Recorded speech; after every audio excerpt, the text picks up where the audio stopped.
Hello, everyone, and welcome back to Bikinis After Babies. Thank you so much for joining us. Of course, I am one of your hosts, Mandy Rochon, here with your other host, IFBB Pro, Gillian Hughes. Hello, everyone.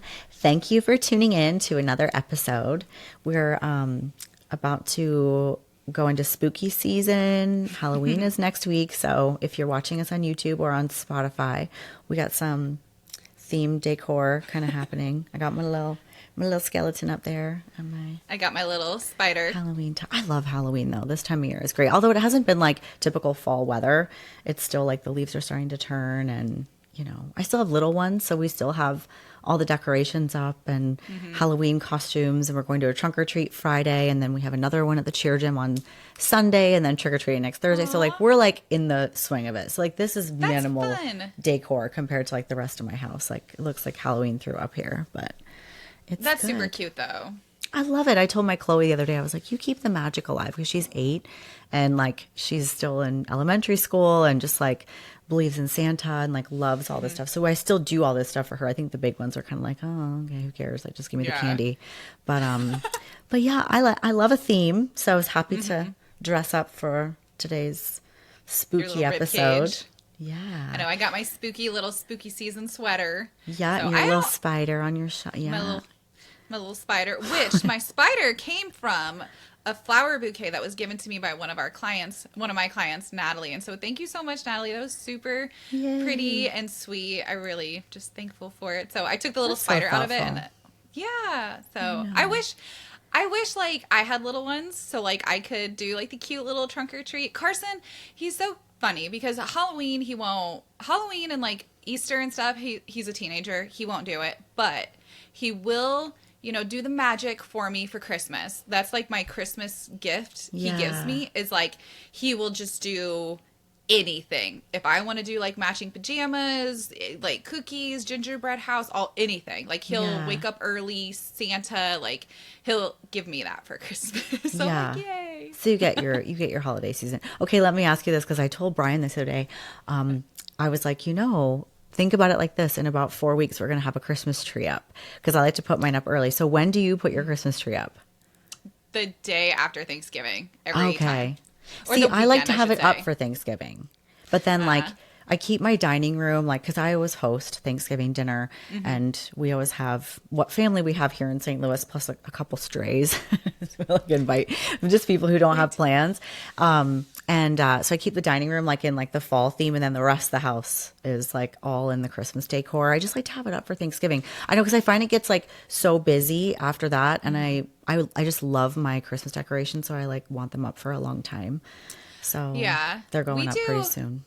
Yeah, we've always just waited till after Thanksgiving. So we're actually the same. We host for Thanksgiving, so we have family come in, and then we have a few friends that don't have anywhere to go, so they come here too. And we make a big spread, and I love our dining room table, and I like decorated it last year. It was so much fun, like cute little just adorable placemats and settings, and I really went all out last year for Thanksgiving. But just like the weekend after that, we usually put it up, like, and then we keep it up until after New Year's.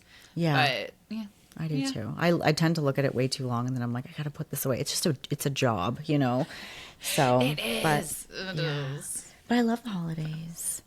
Yeah, they're fun. So let's catch everybody up. You just got back from Florida. Tell everybody about your weekend and what you've been up to. It was so magical. It looked so magical. It was so small. I was like, oh my gosh, like these two are the most beautiful couple, and getting married on the beach, and it looked beautiful. Yeah. So for those of you listening, I flew to Florida.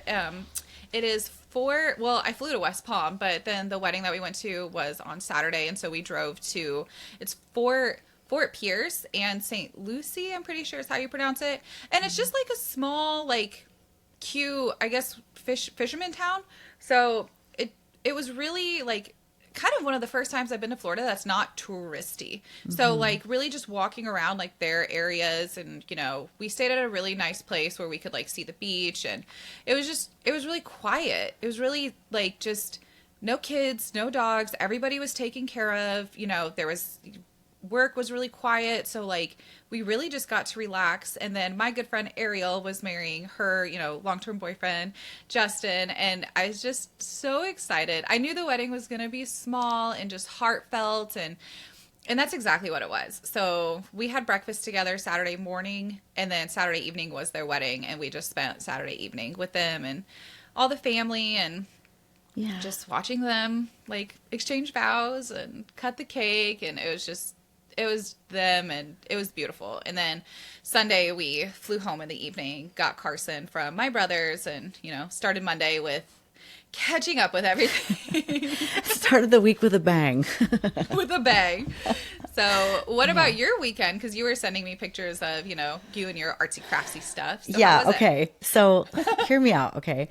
I working with several clients on like gut healing and stress management. And I stumbled across a study about like using like the creative side of your brain. It like helps you get out of fight or flight and helps you with like stress relief and all that stuff. And I've always loved like, you know, doing little arts and crafts projects and whatnot. But this year I took on the role of cheer mom for my daughter's cheer team.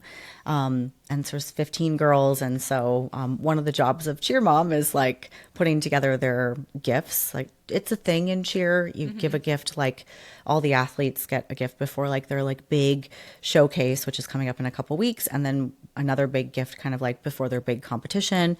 And it's usually like team stuff or whatnot. But as the team mom, like, I mean, you got to put this stuff together in a creative way. And so I've actually like been really enjoying it, putting together little gift bags for them. And, you know, it's just a fun way to be involved because sports and cheer and all that was like such a big part of my life. And, you know, my daughter is super passionate about it, loves it so much. I just wanted to be involved as much as possible. So I was putting together like a raffle basket, like with all these lottery tickets. It ended up turning out really, really good. So crafting, you know, maybe when the fitness thing ends, maybe I'll be like a Martha Stewart or something. So. You're really good at it. The stuff that you send me, I'm like, did you make that? Like what? I am like a menace with the glue gun, girl. Like I get that thing out and I'm like, what can I make? Oh my gosh. So it's crazy though. Yeah. So I don't know, it just makes me happy. And, you know, I'm really just like, I only have, thank God, like 2 more months of off season. I'm so restless. I want to be like, oh, I'm enjoying balance. No, I am like, cannot wait to get started. I cannot wait to get prepping. I want to get back on stage, but I have to calm down and just relax. And so I'm just like literally counting down the days, trying to do something with, you know, my brain that keeps me happy and occupied. And I've never felt this way before. Like usually at an off season, I'm just like, oh, I need as much time as possible. And, you know, I'm like, you want to make sure I, you know, don't cut the building phase too short. But this year I just, I don't know, I think it's because you know, watching the Olympia got me so fired up. And then, and also too, like, I haven't gained very much weight. And I think in the past that was maybe like, ooh, once I start, I got a big job ahead of me. You know, like my last year, I don't know that I've ever really said this on our podcast, but I lost 25 pounds last prep. I put on some weight, girl. I really did. And like, because you're small too, like you're short. Yeah. And I had to build. I had lost some muscle like in that 2023 season with all those gut health issues. So, you know, I went a little overboard. And I think that was why I was like, oh, I know once we get started, it's going to be a journey, but like I can still see abs and I'm only up like 6 pounds from stage. And I think I just got out of prep and went into busy life, and metabolism's doing its job. And so anyway, so I'm just like eager to start, and, you know, hopefully, you know, it also wasn't like going away with needing to put on a great deal of size, just certain areas. And I'm working with Corey on that, which has been great. Like I just finished my first month with him on the training program, and another one starts next week, and I'm really liking it. So that's helping pass the time, but I'm just gonna be glue gunning and rhinestoning things until it's time to start. I just always think that's funny because I am so not an artsy craftsy person. Like, really? I you like to bake day. and cook? Yeah, I can cook and bake all day. I do like puzzles and I like things like that, like very distracting things. So like I understand. It makes sense when you like shared that study with me. I'm like, I can understand that because even though I'm not artsy craftsy, that side of my brain does other things, and I like gardening, cooking. Yep, like, all in that same area of creativity. Yep. It's very cathartic. Like it helps distract you. It passes the time. It refocuses you. You get a break too. And it's just like, it's so nice to be able to like either see that come to fruition, like whatever you're creating, and be able to like either enjoy it with people, give it to people, whatever the case may be. So I totally get it, even though I don't know if I would even know how to work a glue gun. I don't think I know how. It's dangerous. You can get a lot of burns. I know. But oh, you absolutely can. Do you meditate? So I was going to ask you this when we were talking earlier. Are you a meditate kind of person? So, I want to be, but I'm not. I don't like have... Like, I don't sit there and do, like, affirmations of meditation kind of thing. Like, I don't do, like, a 5 or 10 minute, like, refocusing. I do in the morning. It's different, but it works for me. I do in the morning, like, get up after, like, 1 cup of coffee maybe, and then I will just lay flat on the floor, and I will just, like, do breathing exercises, and I will do probably vacuums, like, I do stretches, because remember, like, my back is still injured, so, like, right now, as we're speaking, my back is really flared up, so I'm in a lot of pain right now, and I have to go to a chiropractor and do these things, but it happens a lot when I travel back to back, so, like, I kind of know for the future I can't travel back to back, so... Yeah. But in the morning when I do that, it's like this peacefulness. Like you kind of do what meditation does. You kind of feel your breathing. You like relax. You unclench your jaw. Like you know, be grateful for things. Like I do those kind of works, but I don't know if I would completely call it meditation. I think that's good though. Like that's sort of like just centering yourself, like setting your intention. Yeah. Like I've wanted to be that person that like can do that sort of at the beginning of the day. And there's been times where, you know, I've been sort of like a little bit more strict with like, you know, breathing and doing core work. And maybe that's part of it too, is like not being in prep. I don't like wake up and do stomach vacuums and stretch every morning like I used to and whatnot. But I was just listening to an interview the other day and this girl had like a 3-hour morning routine. And I was like, oh, like I have a million kids. I could never like, no. I'm lucky if I get 10 minutes, but I think just, it's something I'm maybe like looking into for like the new year is sort of like just, you know, not necessarily meditation, but like mindfulness. And there's an app I think that people talk about all the time, like is it the Calm app or something? There's the Calm app, and there's a lot of meditation apps. But I will say the way I got started doing it, it was completely unrelated to prep, though. It was just because to have more mobility and be out of pain. So for me, it's like if I don't do this, like I will be in more pain or I won't get better. So for me, it's just so second nature now because I've done it for a while. And sometimes, like you said, I'll do it for 10 minutes, but sometimes I'll do it for like 30, 45. Like maybe I'll get really into some of the stretches and whatever and, you know, train of thought. So there's different things. Also, my cat likes to like mess with me while I'm doing this. So sometimes I get distracted. So like, see, I do center and I do like, I am there, but my cat will sometimes like attack my feet and I'll be like, ugh, like she jerks me out of it. You're like in a deep trance and then all of a sudden it's meow. Yeah, because I do it in a dark room. I don't have any like light, no cell phone, nothing like that. So like I do it in my bedroom. Even when my husband's sleeping, it's just quiet, you know? So yeah, that's and I can't see her all the time.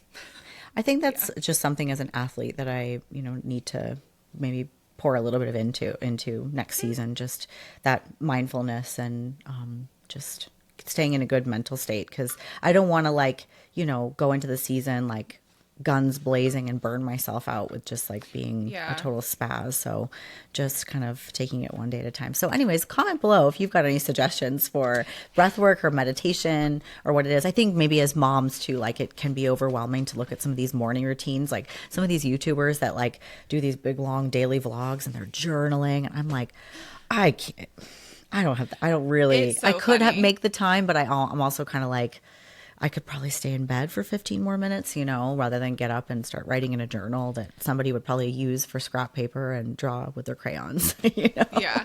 See, I can't do the coloring thing or journaling because so even before I started coaching, like Erin and I have, you know, other businesses and we would do that. We would learn from other entrepreneurs. We would listen to books. We would read books and oh my gosh, you're right. Some of these morning rituals are ridiculous. And ice baths and all this. I'm like, holy moly. It's over the top. It's just so extra. And so I'm like, no. So we just kind of try to find out what works best for us with like the time and our lifestyle.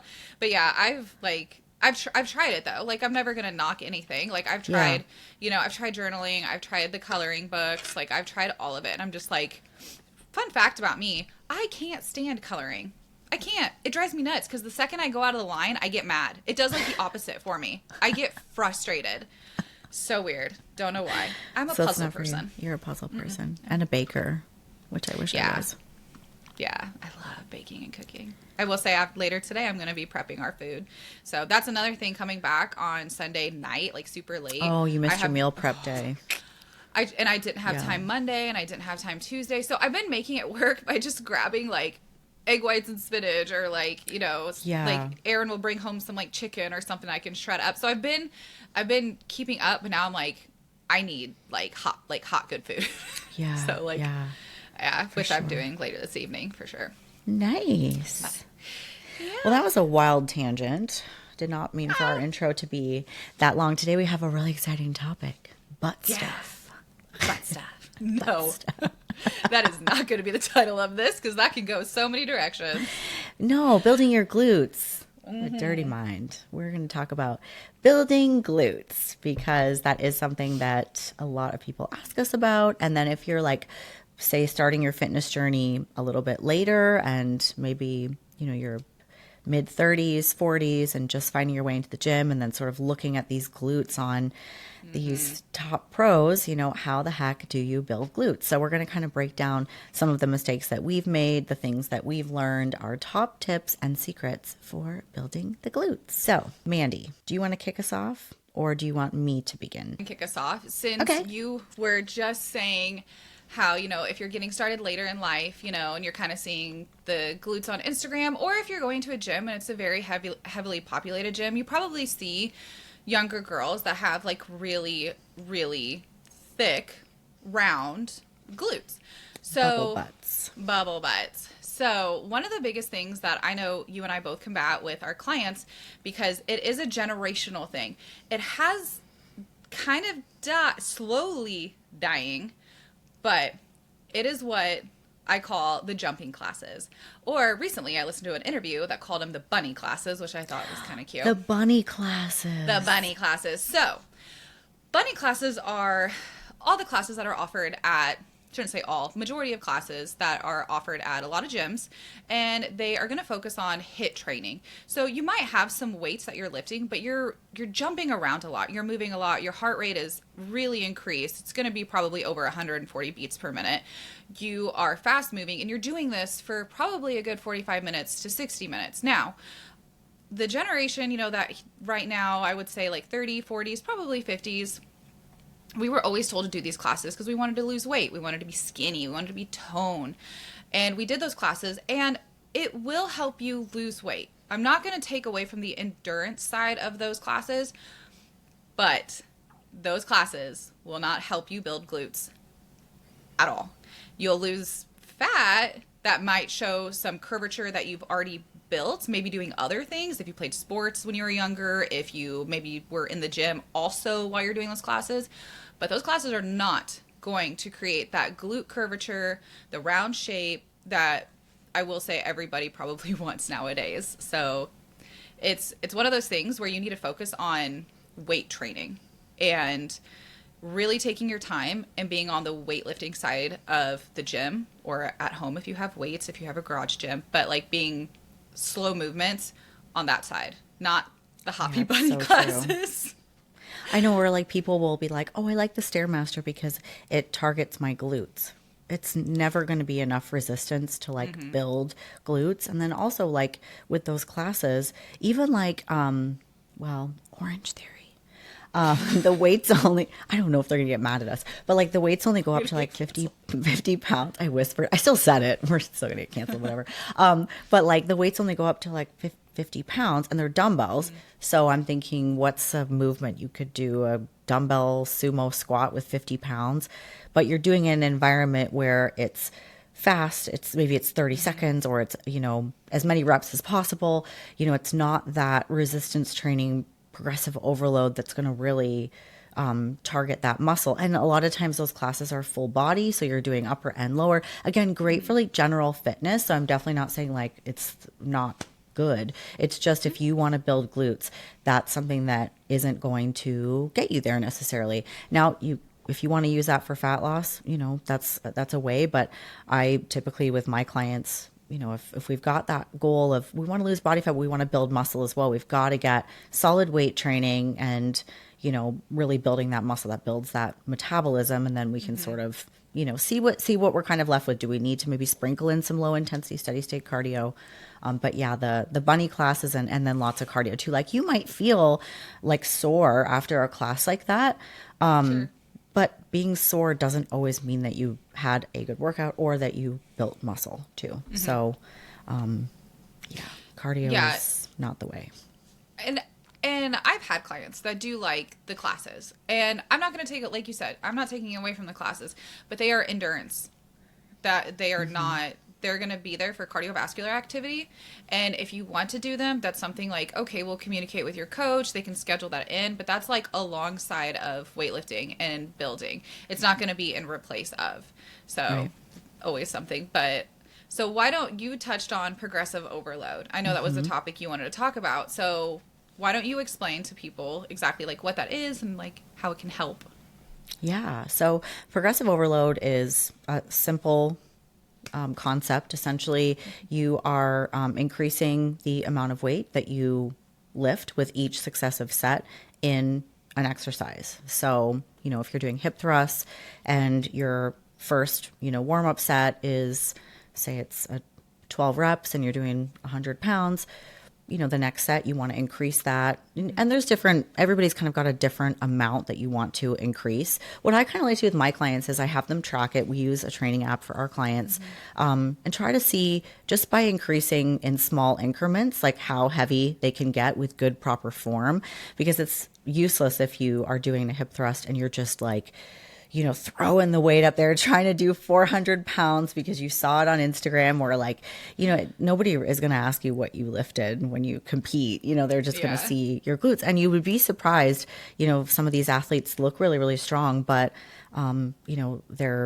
their form and their technique and the tempo that they're using doesn't allow them to be able to do 400 pounds for 12 reps, right? Yeah. So, and you also want to be safe. So, sometimes people will be like, well, what should my goal be for a squat? What should my goal be for this? That doesn't equate to building glutes. If I tell you, oh, you should be doing 1.5 times your body weight or whatever it might be, that doesn't mean you're going to build a butt at all.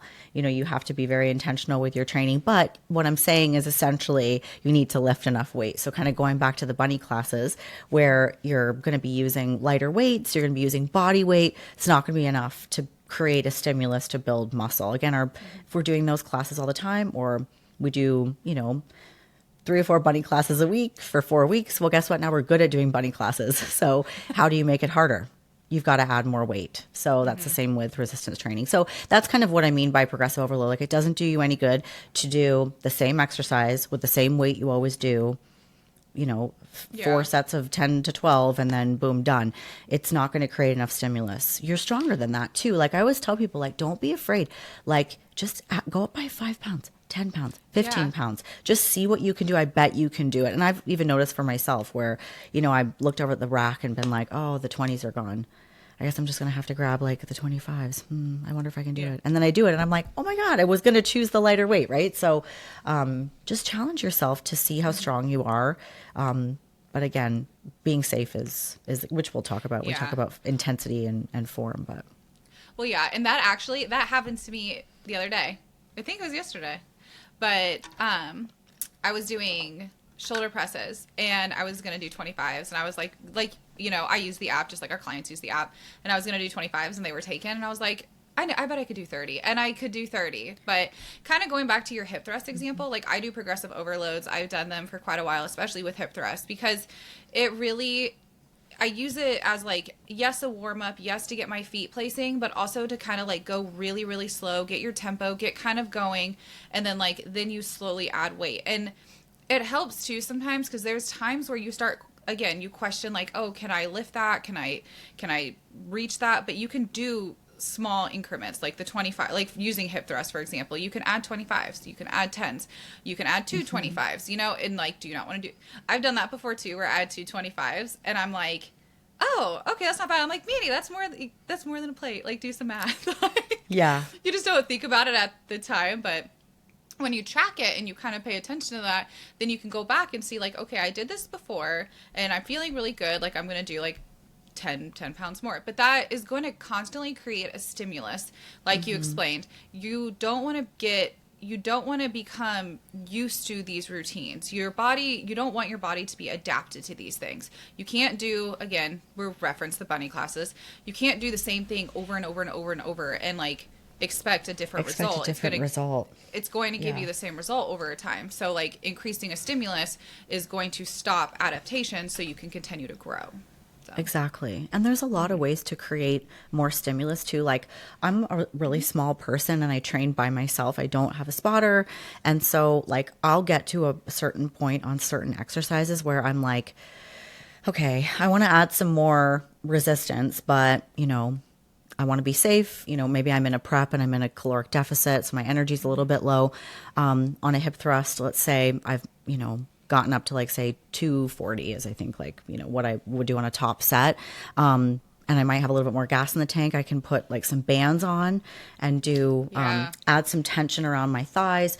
I can slow down the tempo, you know, lower the weight slowly for a count of 5, explode up, or lift up for 5, drop down fast. So there's so many different ways to add tension if you are wanting to maybe just be a little bit conservative, make sure, or if you've got history of an injury and you're like, okay, this weight feels good. I don't want to push it too much. What are some ways that I can create, or like, you know, holding reps, drop sets, stuff like that. So if all of this is foreign to you and you're like, what are these people talking about? Then you probably need a trainer or a coach. But I think there's so many great programs out there, great trainers. We can write a glute program. You know, there's people that do training, but if you really want to build your glutes and they are not growing, just enlist the help of somebody just for a little while, just to give you a program, right? Like I wouldn't design or do construction on my house. I would have no idea what I'm doing. I would hire someone to do that, right? So you just enlist the help of an expert, because you're always going to learn something new, and then you're not wasting your time spinning your wheels and creating this narrative like, oh well, my glutes don't grow. Except, do you know that? Because did you really try working with a coach, trying progressive overload, doing drop sets, things like that? Yeah, like all the different tools that are out there. And I'm glad that you kind of said that. Like, if you have like a problem with your house, you wouldn't try to do it yourself. You wouldn't waste all that time on like YouTube or whatever social media. That goes the same with training. Don't waste your time stalking people that you idolize who are doing, like, nothing's wrong with like having role models and idolizing what they're doing and their physique. Like, that's fine. That's fine. But you can't take what they're doing and just copy paste it to yourself. You can't. Like, don't sit there and try to be like, oh, well, she does this, this, and this, so I'm going to do this, this, and this. Like, again, it kind of goes back to having a trainer. If you're relatively new and you don't know what you're doing, like, you don't want to be doing something that somebody else might be doing. You don't know how tall they are. You don't know how long they've been doing the sport. You don't know, I mean, just of so many things. You don't know so many things because you're only seeing like a clip of what's on social media. So you don't want to follow something random without like making sure it works for you and your structure and your genetics. And then on top of that, you don't want to constantly be switching your plan. That's what I was going to say. Yep. Right? Jumping like, all over the place. Yep. Like, oh, this girl looks awesome. She does this. I'm going to do this. And then next week be like, oh, this girl looks awesome. I'm going to try this week. If you're just hopping around plan to plan, like, or whatever, like, it's not going to grow your glutes. You're not going to be changing it. You're just going to be working out. Like, and like you said, is it healthy? Probably. Like, you're working out, but we're talking about growing glutes. We're talking about getting that bubbly, round curvature of glutes that is just firm and muscular. Absolutely. And I see that all the time. And I think, people just get kind of bored of doing the same thing all the time. But I think that there is beauty in that of really getting good at an exercise and really, like my programs with Corey, the first week I did everything and tracked everything, the next week I notice I'm stronger. I can do more than last week. Oh, it's feeling a little bit better. Week 3, okay, I'm really getting stronger. Now I'm kind of starting to see some changes just in my physique and my progress photos.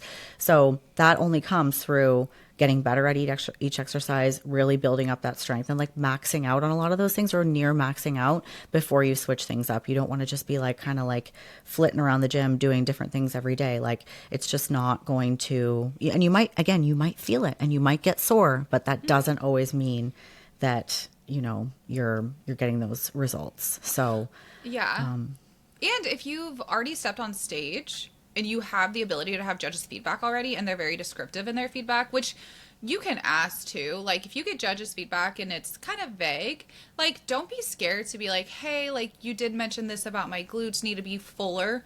Like, can you emphasize, like, can you describe a little bit more in detail? And judges are really nice. They're humans. They're people. They're competitors. They're pros. So, like, they'll give you, most likely, if they have the time, and they're not like doing another show back to back, traveling, they'll give you detail so you can take that detail and like you did, Gillian, like you can hire a trainer who can be like, okay, these are the workouts you need to do for like your structure, this feedback, and your genetics, and this is what you need to do for several months or however long before you step on stage again. Yeah, exactly. Because glute anatomy is more complex than people would realize.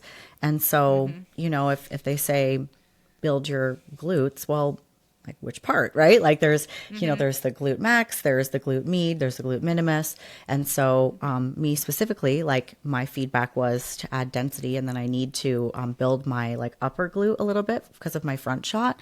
So that's like specifically what Corey's program for me is all about. And there's a couple of exercises that I see twice a week, and I only train upper body. Some weeks it ends up being twice a week. Some weeks it's only once. That's going against the grain of what like a typical training split would look like, where like, and I see this all the time where people are like, they do legs once a week and then they have like a chest day, an arm day, a back day, a shoulder day. And I'm like, why are we training legs once a week? We're never going to build a butt for bikini or like really any of the women's categories. Like maybe just, I think maybe figure, like they do train legs really, really hard, but they're, it's a very upper body dominant division. But even then they do it more than once. Right? So, yeah, I think just like make it make sense and then enlist the help of somebody. But anatomy is, I think, really important because, a lot of movements are compound movements, and there's a role of having, movements that isolate different parts of the glute and compound movements. But, you want to make sure that you're activating the right muscles, because if you're quad dominant and you go in to do even a hip thrust, your quads and hamstrings can take over. And now you haven't really isolated the glutes too. So I think that's another tip and secret, is to make sure that you are isolating the right movements. Like when I do my glute medius day, like I have a specific band sequence that I do to make sure that I really isolate that area. And then that way, when I go into my movements, I feel that area right away. And then if I feel my lower back take over, I know I can step away, reactivate, stretch, make sure my pelvis is in the right location, and I'm doing things properly to make sure I'm hitting the right area. But that came from kind of understanding what I was supposed to be building, not just glutes, right? Like specifically this part is what I should be feeling. Yeah, so it's kind of interesting when I do leg day, because I still do leg day. I still do lower body day, and I do glutes, quads, hamstrings, and my glutes are incorporated into all 3 of those days. So I do glutes and hamstrings, glutes and quads, glutes and iso, so isolation.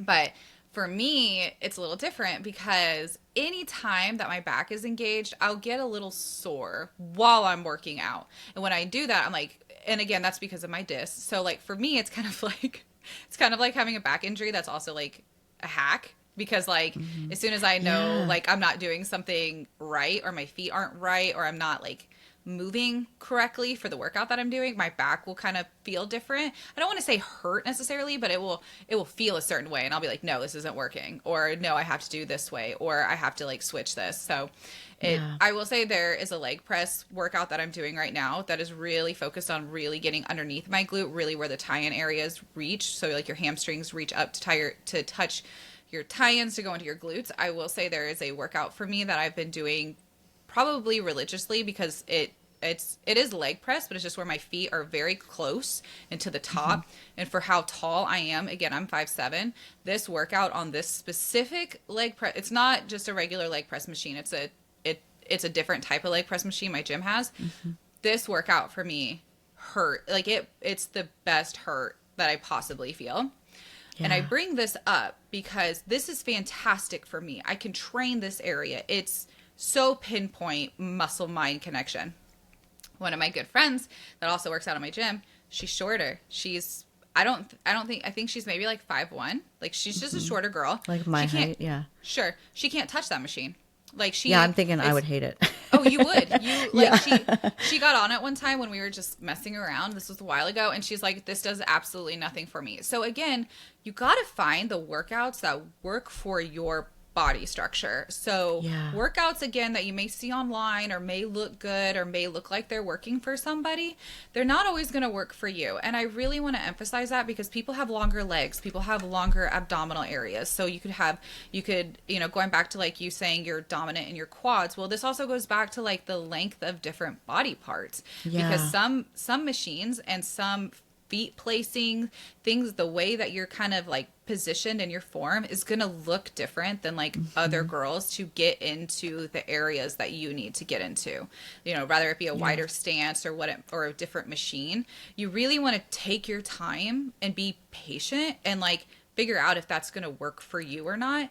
Do some light, like you said, like when you're warming up, do the light sets, do the progressive overload and be like, doing RDLs like this doesn't really help me. So like do RDLs this way or with this machine or this barbell or dumbbell or kettlebell, whatever it is, and it might work better for you. So don't be scared to like try other things and communicate with your coach while you're doing that. We're also different too. Like that's why it's impossible to like just use a training plan from your favorite YouTuber because like they've really figured out through their expertise. A lot of these people that have YouTube channels are also trainers. So like they understand anatomy. They've done a lot of trial and error. Their program is built for their body type. We're so different. Like you can see it on stage, like everyone's got different shape to their hips and their glutes and, how long their waistline is. Like I always say I have long glutes, like they insert so low on my hamstring. And so it's really hard for me to get that like bubble butt look. I really have to work on building that shelf. And so everyone is so different. But I think that it's not to say that like any certain body type has an easier time building muscle because I think it's tough for everybody, especially if you've been training a long time. This kind of goes back to the bunny classes again, but like, if you've been doing the same thing for a long time, you're not going to get different results just by continuing to do the same thing, right? So changing things up and having that sort of monitored by an expert, but then also like being patient too, because I think that sometimes I get this a lot with a lot of my clients because I do tend to like attract masters competitors, which I love. I absolutely love working with ladies and showing them the way to the stage and how to lift weights and about, increasing their calories and, stepping away from cardio and more about weight training, all this stuff. Right. But sometimes they'll look at, somebody and go, I want to look like that. Like they're my age. Like, can I look like that? Mm-hmm. Well, we have to be realistic here, right? Like that person has been weight training for 10, 12 years, right? They might not have been competing that whole time, but the beauty of it is if you're new, you're going to see the greatest gains in the beginning phases. But I think it's also important to be realistic. Like I stumbled across some of my like very first photos from my first show, and girl, I had a pancake for a butt. Like, oh my God, I had no ass. And I felt I looked great. Like, so I didn't have one then. I've taken a lot of time to build, and I'm still building 20 years later, right? So, I think as long as you're realistic and then, following something for long enough to see it work, you will get those results. But if you're not, don't keep spinning your wheels. Like have somebody to help you. And I mean, look, we're coaches and we have coaches, right? So, that was like 7 tips in one, really. I jumped all over. I feel like also at the same time, I feel like we kept rolling and we just like, we're throwing them out there. So yeah, I got a couple good ones that we need to make sure we touch on. Oh yeah. So, what were you going to say? Well, okay. The next tip I wanted to go into, as we keep talking about like all this stuff, is kind of hand in hand with cardio. Like, again, we've all been trained to do lots and lots of cardio. Do you know where I'm going with this? Yes. I'm like, we have the same brain. That's exactly where I was going to go next. Wait a minute. I'll finish and see if I get there. But on the count of 3. 3, 2, 1. Eating enough. Calories. Yes. Girl, I knew. You guys, we did not plan this. We meant to number these, but we didn't. It's not. Yeah, organized. we share like our like notes for the shows, but we just know, okay, these are like the notes that we have for each episode, and then we just kind of wing it. But that is funny. Our brains are two. Same brain. Same brain. But okay, yeah. So again, we all know about like cardio. So we've been talking about cardio this entire episode. If you are doing these classes, you're probably also thinking, oh, the less I eat, the less I'll be. So therefore I will be skinny. This has been proven wrong by so many different studies that you can look up. You can do a whole go on a rampage of all these different studies. But we need to eat. We need to eat so we can grow lean muscle tissue. Yeah. Our lean muscle tissue requires energy. And if we have more energy to feed it, it will eat more of it and it will grow more. I really, like, when I explain it to people, I keep it as basic as possible. Our muscle needs food. We have to feed it so it can grow and use that food. And then guess what? It will want more food. So therefore, we can eat more food. Exactly. There you go. Exactly. I mean, our muscle tissue needs nutrients to perform. So if you're not eating enough to be able to push harder, to push to failure, to get through a tough leg day, you're not going to have a great workout because you're not feeding your body properly. But also, like, in the recovery process, like, your body needs nutrients to be able to grow. You have to have enough protein, you have to have enough calories, and enough carbohydrates. And so by the same token, if you are cardioing off all of your food, like you're doing a class and burning 600 calories, you're not going to have enough nutrition to be able to build muscle. I think some people take this too far and, they just think they can just put a bunch of trash in their body and that's going to equal muscle gains. Like, you need these calories, extra calories need to be clean calories. You've got to have the right amount of carbs and protein that digest well. Dirty bulking. Dirty bulking. Like, what did we used to call that? Is dirty bulking. Well, I mean, and the problem too is that if you're going to get on stage, you got to lose the weight. And then when you go into a prep and you go into a calorie deficit, you run the risk of losing all the muscle you just built. So, yeah, I also think it's hard to be able to see what you've built if you've got a big layer of new body fat over it. Gosh, where did I hear this?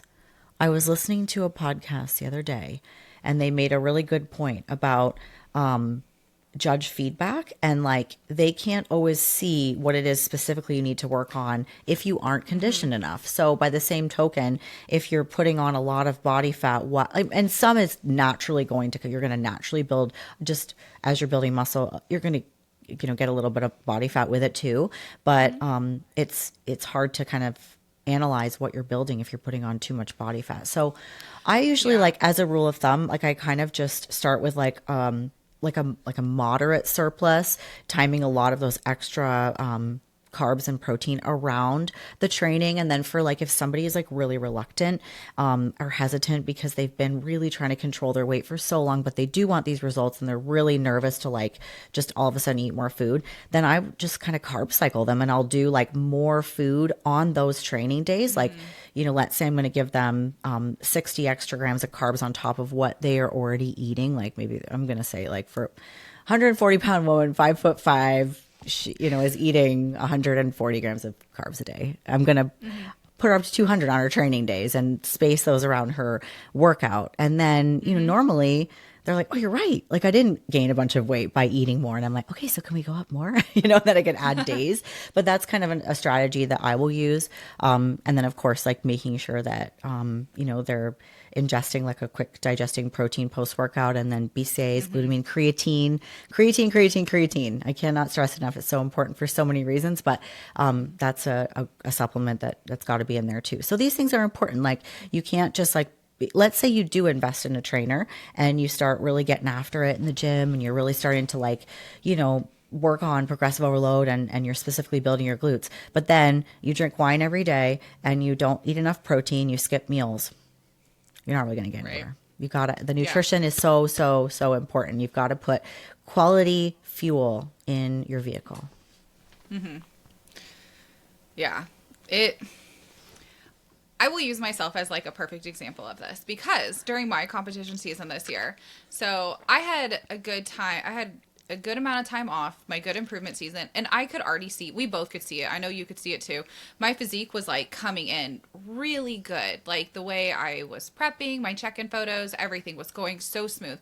I will say about we'll say like 4 to 6 weeks out from my first show, still coasting in. The problem that I kind of look back and see is that, okay, in 2022 when I competed, I know how much I weighed then, you know. I know that I was going to be slightly up from there because I put weight on, but I didn't know how much more weight I should be.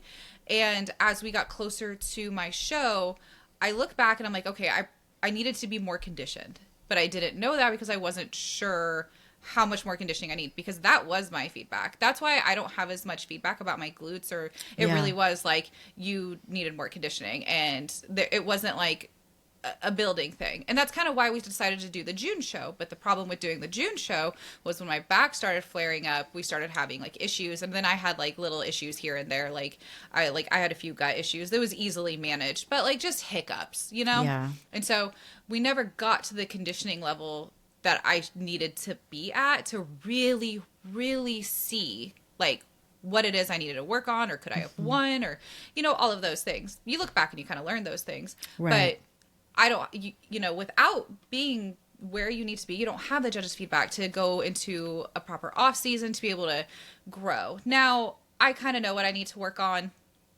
And so, like, I'm going to do that anyways, of course, with my back healing. But, like, at the same time, it's just, you look back and you're like, okay, like, I needed to be more conditioned. I need to be more ready. And you take that data about yourself and you, like, move forward.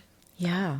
It's probably my favorite thing about the sport is just, you know, the data, it coming together, and then, you know, seeing, you know, what areas you need to continue to work upon. And, you know, I think to nail it at a first show, I think is tough. I think I fully believe you need a couple shows to be able to, and spread out so you've got time to be able to make little improvements. But yeah, I mean, I think you've got to have the right amount of conditioning for them to be able to assess your physique and say, you know, what needs to, because at the end of the day, it does come down to that structure. I think some people are just blessed with that beautiful structure, and, you know, they might have just been born with wide clavicles and nice perky bum and a tiny waist and all those things. Right. But I also think what's cool about bodybuilding is like, okay, well, you can build a lot of that you can, if you put in the time and you're really diligent about, you know, nutrition and training, which, you know, that's got to sound fun to you. Sounds fun to me, but some people don't find that enjoyable. They kind of just, you know, they lose their structure in the off season, and then they are like, hey, I'm back. I'm going to prep 16 weeks out. Okay. And you can get on stage, but I also think sometimes that people might forget, like, this is not a weight loss competition. At the end of the day, the athlete's getting on stage. You're going to be standing next to somebody who spent time in the off season really trying to improve. And if you didn't do that, I don't know how much you might be able to come in leaner this time, but you probably didn't build anything. It has to be just as organized as your in season should be. So, and again, like, you could still have that flexibility. You can eat more. It's not about dieting or anything like that, but, you know, you've got to treat your body like an athlete. And I think some people struggle with that. I think I did too for a long time. I think when I would step off stage, especially maybe walking away from a season with placings that I wasn't happy with, I kind of just went back into normal life, and I didn't identify as an athlete anymore. I'm like, I still work out, I still train. I'm probably going to compete next year, you know. And were those the best seasons when I went back? Not really. You know, again, why I've been competing for 19 years. I've learned a lot about using my time wisely in the off season. And, but that's just enjoyable to me. That's something that I think is fun. It's my own little personal project, you know? Yeah, but it is really, I think you and I mean, we're similar in so many ways, but I do think that's fascinating. Like, you take all this information about yourself and your grit, really, like, how far can you really push yourself? How far can you challenge yourself? What are like the new things you can come up with? Like, I know when I first started having more of like the mindset of like I personally always struggled in like the off season. I've gained the weight, everything, but when I've already reached like that precipice, you know, like you've gained the weight, like what do you do? So like in that moment, it's like, okay, well, you don't want to continue gaining weight. So like, what do you do? Because you don't have like, there's no show in sight for however long it's going to be. Yeah. But like, so for me, it's always been like, okay, well, how can I still like keep my calories good? How can I still eat protein? How can I still keep weightlifting? It's not, how do I say this? It's not like you gained the weight and like you are just completely like, oh, it's done. Like it's not done, you know? It's like, okay, it happened.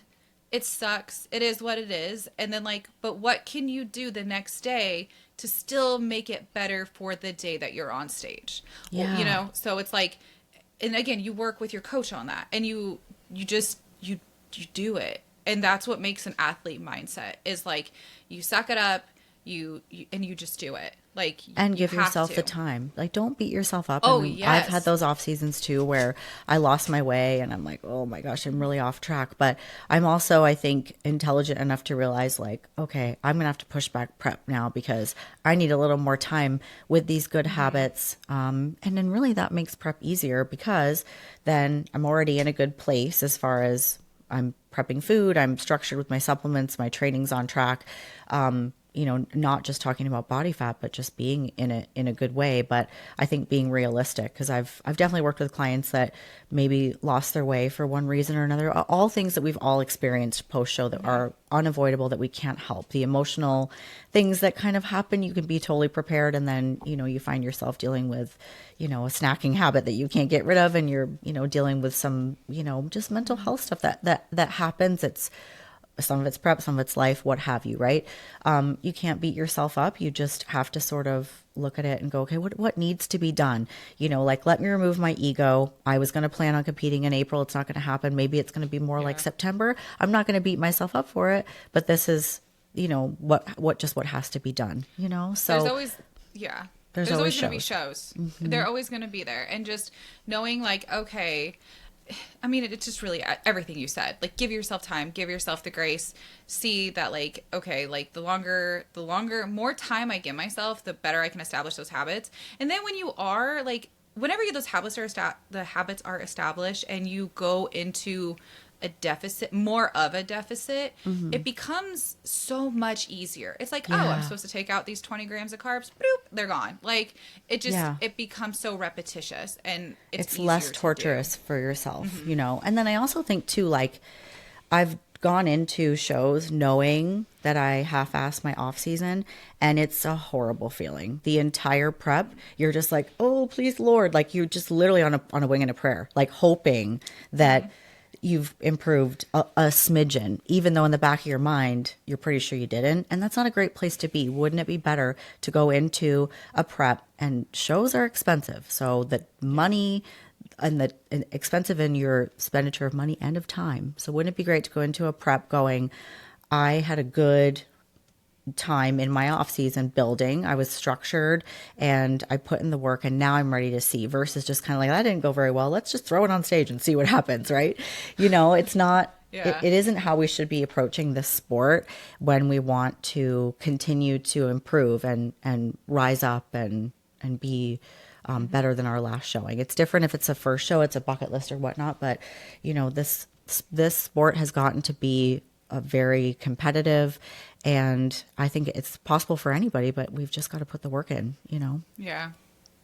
So, all right. Well, preach. we have about 10 more minutes. What do you I have one that I want to bring up. Okay. Recovery.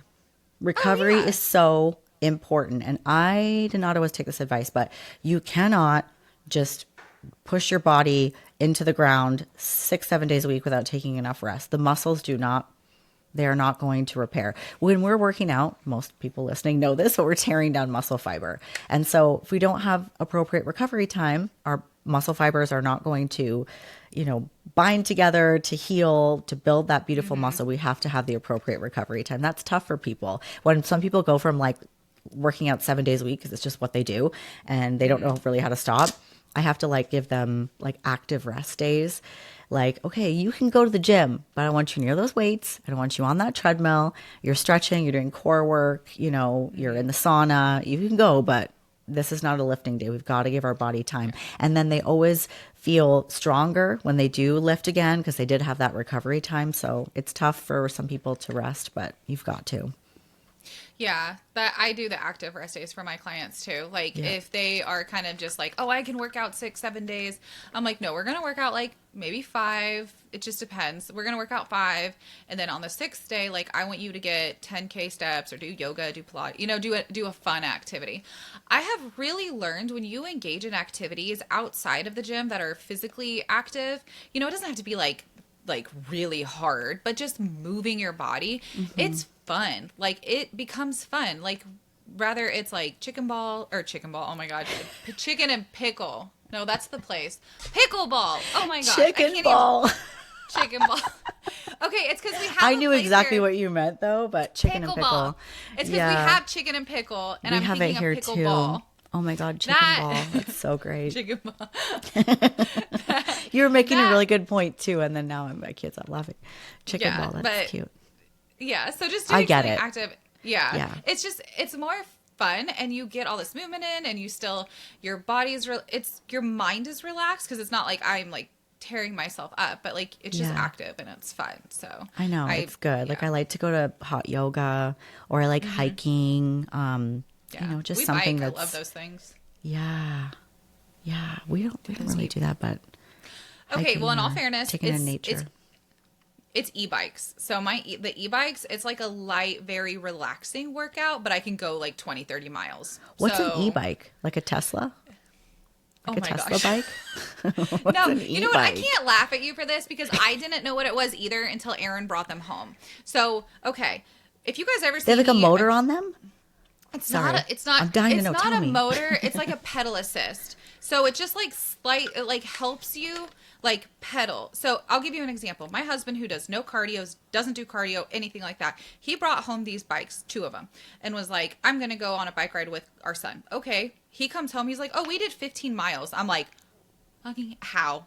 How did you, who never does cardio of any type, do 15 miles on a bike?" And he's like, "Well, they're e-bikes. They have pedal assist. You can turn them down to be regular bikes, but the pedal assist just, it gives you a thrust whenever you pedal. So it just makes you go further. So like when you, so you don't get near as you just don't get near as exhausted. You and me and like everybody listening, if you do any cardio activity, this is a breeze and it's fun. So fun. It's the best. Rest day cardio. Yeah. It is. Because it's not that demanding, like, at all. But I guess if you want to do hills and stuff, and you're going, like, distance, that would be, like, that would be helpful. Or, like, if somebody has, like, a knee injury or something, that would be good. Yeah. His dad does it. Like, his dad will bike over to our house now. And that's, like, I think, like, 6-7 miles. Oh, that's cool. Yeah. Yeah, awesome. So, but, yeah. This was a really good episode. We touched on a lot of stuff. Let's see. I think we did. I feel like we covered everything that we wanted to. Yeah. Hopefully. Well, if you guys have any glute questions, drop a comment down below. Or if you're looking for a training program, coaching, Mandy and I, as well as our fabulous team of coaches at Momshell Method Fitness, can help you with your fitness goals. So send us a message or hit the link and complete the survey to get to schedule a call with one of us, and we can talk about your goals, see if we're a good fit to work together. Like we talked about before, you might just be like needing some guidance on what to do, and you're a hardworking person that does a lot on their own, but just kind of need some professional input. I know it's helped me a lot, and our goals are important, and there's no reason why we can't achieve them. We've got all the tools at our fingertips these days, so hopefully this was helpful. Yeah, if you guys look at any of our before and after photos, I know I've grown my glutes since 22. Like you can do it. Like, we can help you do it, especially if you're a hard worker and want to listen, want to learn. Like, we can absolutely help you do that. So, like you said, just, fill out the survey or leave a comment or message us on any of our social media platforms, and we can definitely help you. But thank you guys for listening, and we'll talk to you next week. And happy Halloween. Yeah, happy Halloween.